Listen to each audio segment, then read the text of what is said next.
Janasena party సభ్యత్వాల గురించి ఒక సన్నాహక మీటింగ్ ఇక్కడ జలటూరు భవన్లో చేయడం జరుగుతుంది.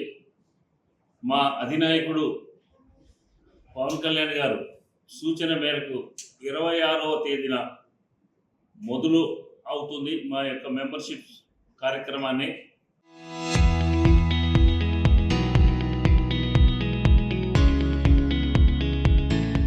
అందుకు ముందుగానే మా జన సైనికులకు, జనసేన నాయకులకు, వీర మహిళలకు, జనసేన సానుభూతి పరులకు ప్రతి ఒక్కరికి కూడా ఈ యొక్క మెంబర్షిప్ కార్యక్రమం గురించి తెలియజెప్పాలనే ఉద్దేశంతో 4 రోజులు ముందుగానే ఈ కార్యక్రమాన్ని మొదలుపెట్టడం జరుగుతుంది. ఈ జనసేన పార్టీ దినదినాభివృద్ధి చెందుతూ ఎంతో ప్రజలకు సేవ చేస్తూ మా యొక్క నాయకుడు ఉప ముఖ్యమంత్రిగా పంచాయతీరాజ్ డిపార్ట్మెంట్ కానీ, ఫారెస్ట్ డిపార్ట్మెంట్ కానీ, పొల్యూషన్ కంట్రోల్ బోర్డు కానీ ఆయనకి ఇచ్చిన ప్రతి శాఖను కూడా చాలా నిక్కచ్చిగా, చాలా పద్ధతిగా ప్రజలకు మేలు జరిగే విధంగా ప్రజల్లోకి తీసుకెళ్తున్నారు.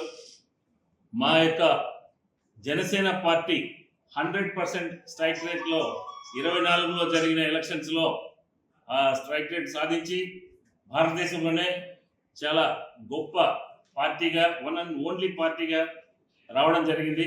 అటువంటి పార్టీలో సభ్యత్వం తీసుకోవడానికి ఎంతో మంది ఉత్సాహం చూపించి ముందుకు రావడం జరుగుతోంది.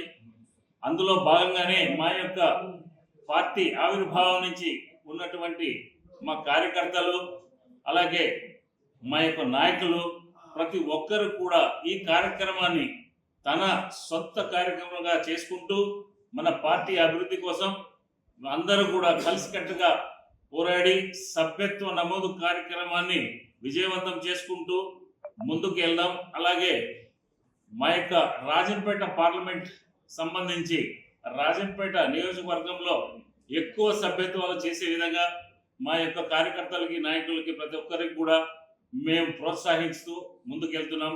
ఈ యొక్క మెంబర్షిప్ వల్ల ఉపయోగం ఏంటంటే అన్ని పార్టీలు మరి ఎలా చేస్తున్నాయో పక్కన పెట్టి మా పార్టీ 5 లక్షల రూపాయల సభ్యత్వ బీమా, ఎందుకంటే మా దగ్గర ఆటో కార్మికులు, అన్ని రకాలుగా చిన్న చిన్న కార్మికులు కానీ, చిన్న ఉద్యోగులు కానీ, మా దగ్గర విద్యార్థులు కానీ చాలామంది ఎక్కడో దారిలో వెళ్తూ ఏదైనా ప్రమాదవశాత్తు మరణించినా, గాయపడినా వారికి ఇన్సూరెన్స్ సౌకర్యాన్ని ఇస్తున్నాం.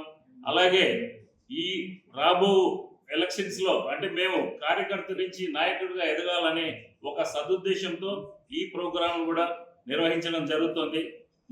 ముందు మా యొక్క ప్రతి కార్యకర్తకు కూడా ఒక నాయకుడిగా ఎదగాలనే ఉద్దేశంతో పవన్ కళ్యాణ్ గారు ఇటువంటి కార్యక్రమాన్ని ముందు ఒక లడ్డూ కల్తీ వ్యవహారం మీద కౌన్సిల్లో ఎమ్మెల్సీలందరూ కూడా అందరూ భక్తి భావంతో చూస్తున్నటువంటి వెంకటేశ్వర స్వామి ఫోటోలను కింద పడేసి కాలుతో నలపడము ఇలాంటి కార్యక్రమాలు చేసి ఒక భక్తుల మనోభావాలను దెబ్బతీస్తూ ఇటువంటి కార్యక్రమాలు చేయడం జరిగింది. వాళ్ళకి ప్రజలందరూ కూడా 154 నుంచి 11 సీట్లు ఇచ్చినా కూడా వైసీపీ వారికి బుద్ధి రాలేదు.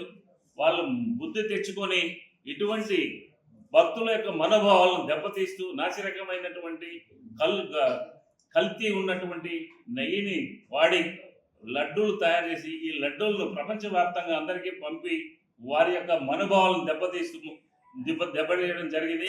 కాబట్టి వారందరికీ బుద్ధి రావాలని ఆ దేవుడు మంచి బుద్ధి ప్రసాదించి వాళ్ళు ఆ 11 సీట్లని 1 సీటుగా కాకుండా ముందుకు వెళ్ళి ప్రజలకు ఒక విశ్వాసం పొందేట్టుగా ఈ భక్తుల మనోభావాలను దెబ్బతినకుండా ముందుకు వెళ్లాల్సిందిగా వారందరికీ కూడా దేవుడు మంచి మనసు ఇవ్వాలని కోరుతున్నాం.